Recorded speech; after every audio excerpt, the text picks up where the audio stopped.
مرحبا عزيزاتي التلميذات أعزائي التلاميذ. Comme l'indique le titre, aujourd'hui on va traiter avec vous quelques notions, quelques exercices couvrant des notions déjà vues sur les vecteurs de l'espace. Ainsi, on verra trois exercices, exercice 1, exercice 2, exercice 3, bien sûr, accompagnés de leurs solutions. Pour l'exercice 1, on considère deux vecteurs non collinéaires qui vérifie l'égalité donnée et ce qu'on vous demande, c'est de déterminer les deux nombres réels x et y. Pour l'exercice 2, on considère un tétraèdre ABCD, rappelons qu'un tétraèdre, c'est une configuration de l'espace dont toutes les faces sont des triangles. Donc, soit ABCD, un tétraèdre, il a quatre faces qui sont toutes des triangles, et soit K, L et M, les points de l'espace définis par les relations vectorielles qui sont devant vous. Alors, il s'agit de faire une figure. Pour la deuxième question, sur quelle face du tétraèdre se situe le point K et aussi le point, sur quelle face se trouve le point L. Troisième question, petit a, montrer que les droites sont parallèles, KL et BD. Question B, montrer que les points K, M et B sont alignés. Question C, montrer que les points L, M et D sont alignés. Et dernière question de l'exercice 2, que peut-on déduire pour les points M, K, L, B et D? Pour l'exercice 3, on considère une pyramide de sommet E et de base un rectangle ABCD. I et J sont respectivement les milieux des segments AE et BC. Il s'agit de montrer que les vecteurs IJ, AB et EC sont coplanaires. Alors, avant de passer à la solution, nous vous proposons de mettre, comme d'habitude, de mettre pause à la vidéo et de chercher. Une fois votre recherche terminée, essayez de comparer ce que vous avez trouvé avec la solution qu'on va vous proposer. Pour l'exercice 1, on a un mot clé dans les hypothèses, c'est le fait que U et V sont des vecteurs qui sont non collinéaires. Et on a déjà vu que quand deux vecteurs U et V sont non collinéaires, si jamais on trouve une expression du type un nombre A fois U plus un nombre B fois V est égal au vecteur nul, on peut déduire directement que A et B sont tous les deux nuls. C'est ce qu'on va essayer de faire ici. On va développer puis regrouper les nombres multipliés par U d'un côté et ceux multipliés par V de l'autre en vidant le nombre à droite, on obtient x plus y moins 2 entre parenthèses fois U plus 2x plus 3y moins 5 fois V égale le vecteur nul. Le nombre, on a dit que ça c'est de la forme AU plus BV égale vecteur nul, on a dit que ça donne A égale 0 et B égale 0. Le A c'est x plus y moins 2 alors que B c'est 2x plus 3 moins 5.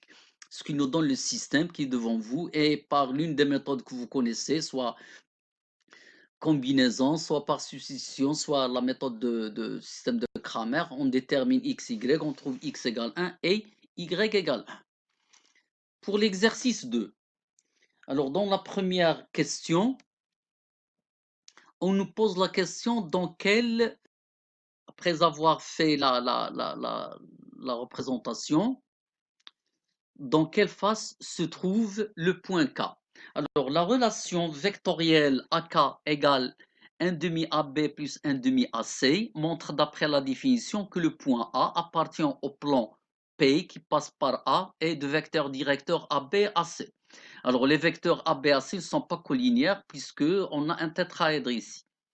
Et donc, le point P, K appartient au plan passant par A et de vecteur directeur ABAC, c'est-à-dire K appartient au plan ABC, vu les coefficients qui sont compris entre 0 et 1. Donc, le point K appartient à la face définie par les trois points AB et C.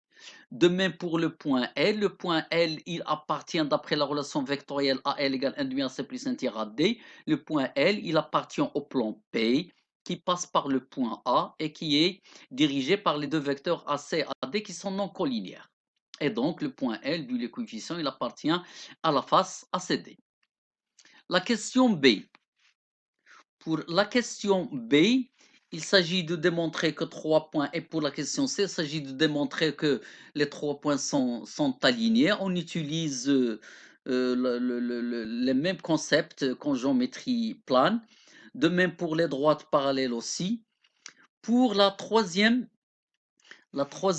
question également, les points K, M et B sont aussi liés. On arrive maintenant à la troisième, pour L, M et D aussi, on arrive maintenant à la troisième question. Alors, on a trouvé dans la question C, B, que les points K, M et B sont alignés. Autrement dit, M appartient à la droite BK. De même, d'après la question C précédente, M appartient à la droite CD. Et donc, les droites BK et LD sont 50 au point M. Et on sait que deux droites 50 définissent un plan, et donc les points, ils sont 50 au point M, et donc les 4 points donnés sont des points qui sont coplanaires. Ils appartiennent au plan défini par les deux droites 50, KB et LD. Exercice 3. Alors, on a une pyramide avec des points, etc. Et on vous demande de montrer que des vecteurs sont coplanaires, les vecteurs IJ, AB, EC. On avait dit que pour montrer que trois vecteurs sont coplanaires, il suffit de déterminer l'un de ces trois vecteurs en fonction des deux autres. Ici, on va faire un choix. On va essayer de déterminer IJ en fonction de AB et EC. Et pour cela, on va utiliser d'abord les égalités vectorielles données, telles que BJ égale 1 demi BC, IA égale 1 demi EA, qui sont données implicitement parce que I et J sont des milieux. Et on va aussi utiliser la relation de Schall. Alors, IJ est égal à IA plus AB plus BJ. On va remplacer IA en tant que milieu par 1 demi EA.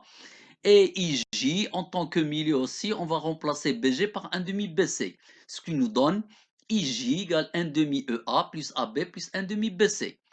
En introduisant la relation de Schall dans EA pour avoir EC et CA, et en regroupant et en utilisant 1 demi EC plus 1 demi CA plus AB plus 1 demi BC, en utilisant la relation de Schall entre 1 demi BC et 1 demi CA, on va trouver 1 demi BA. En additionnant avec AB, on trouve plus 1 demi AB. Finalement, on aura IJ égale 1 demi EC plus 1 demi AB.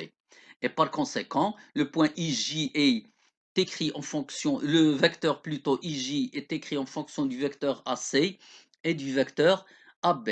Et on peut conclure finalement que les trois vecteurs IJ, AB et EC sont coplanaires. Nous espérons que vous avez tiré profit des trois exercices qui vous sont proposés aujourd'hui.